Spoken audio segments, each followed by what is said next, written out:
Hello, welcome to another episode of Quang Nam Today with an interesting story on the highland of the province.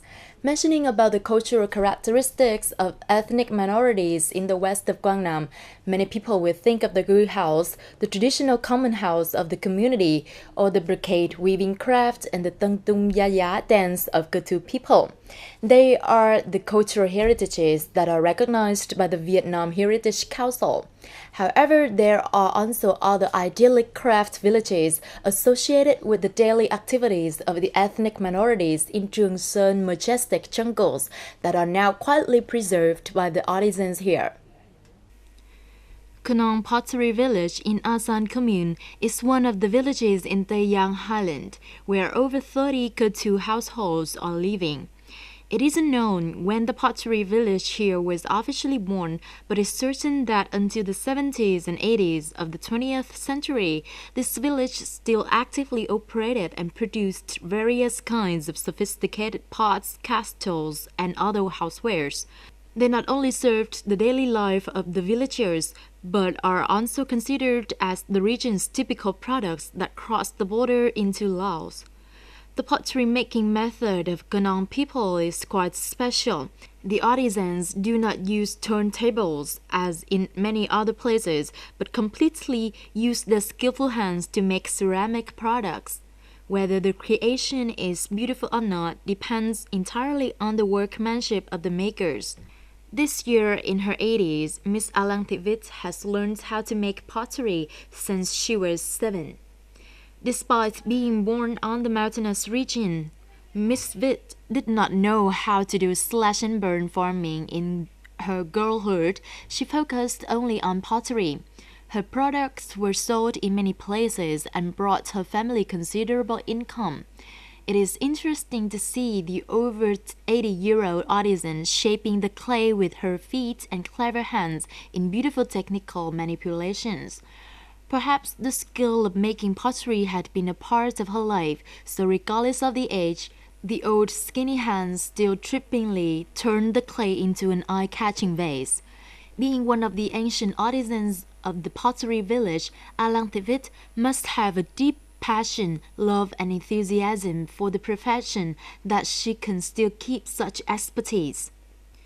You have to practice numerous times to get used to making a pot like this.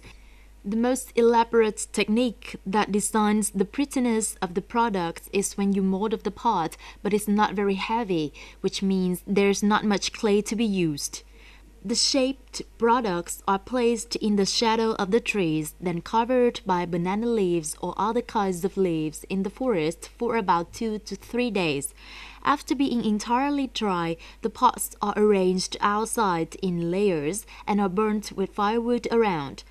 The initial fire should be light to avoid cracked ceramic. The burning will be done within half a day, and then we will leave them there for about 2 days to cool down. After that, they can be used. Not only display the value of the one and only craft village in the mountains of Quang Nam, Quang pottery also bear the sentiment and bosom of every villager, especially for generations like Alang Thivit. The heyday of the village lives forever in their hearts, and the craftsmanship still desires to be performed once again.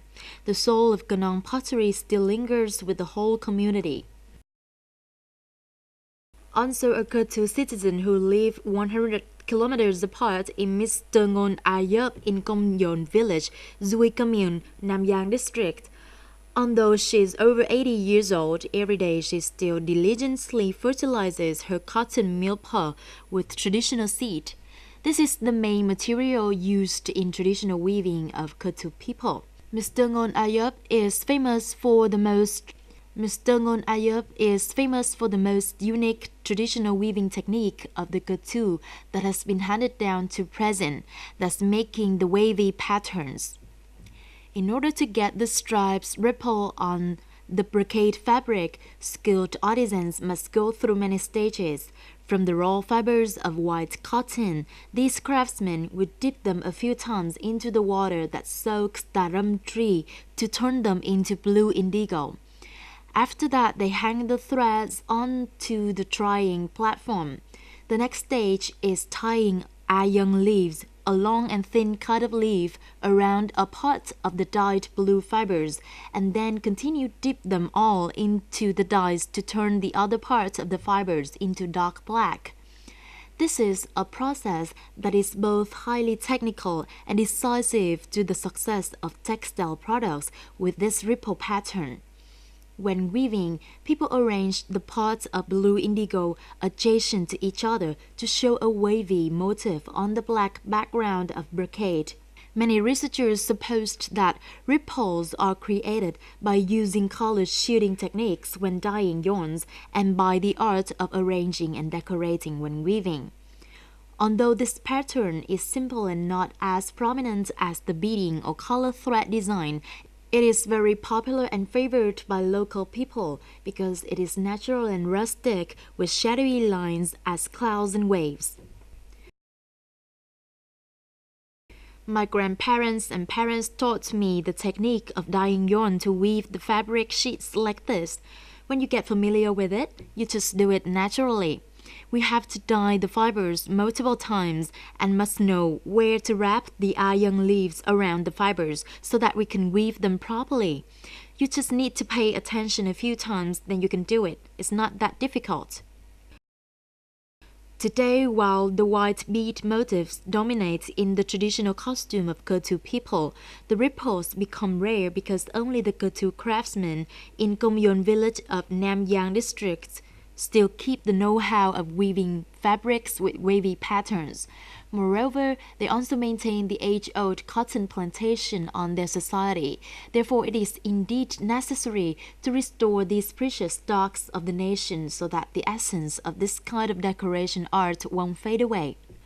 Recently, a panel of 27 experts and textile businesses in Japan, led by Mr. Watanabe Takao, president of the Kyoto Textile Industry Association and president of the Japan Silk Association, surveyed and directly idolatrized the unique lines and patterns in brocade weaving of Ketu ethnic minority in the silk village of Hoian.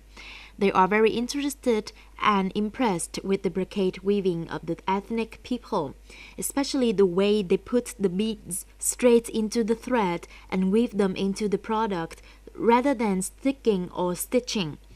Both sides of the brocade are beaded and each pattern has its own meaning, generally reflecting the scenery of mountains, forest, gull house, fireplace, or the work of daily life. Me and the researchers and experts in the textile sector of Japan have seen the weaving technique as well as various types of patterns on Ketu brocade. We are very impressed with the weaving method of beading pattern. The beads are changed along the thread and then woven into products. I also learned that Ketu people have a method of dyeing yarn to weave a very unique and traditional rippling pattern.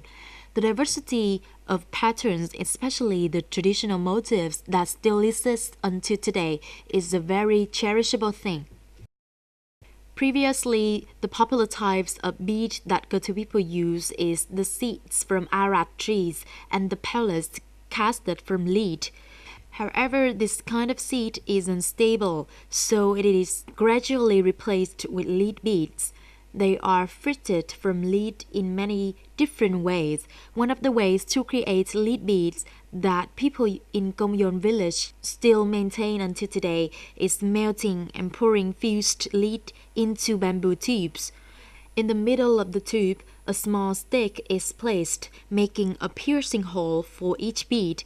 After that, people use spatula or knife to separate the lead stick into equal pellets to be woven into the brocade. Life of Ketu people in the remote area of the province is still difficult and hazardous, but it is very respectable that they anyhow keep the passion for the cultural beauty handed over by their ancestors. They, the rustic ethnic minorities of Western Guangdong, are quietly preserving these precious values and will pass them on to future generations. It's time for us to say goodbye now. Our program is easy to be found on the website qrt.vn. Thank you so much for your companionship and see you next time.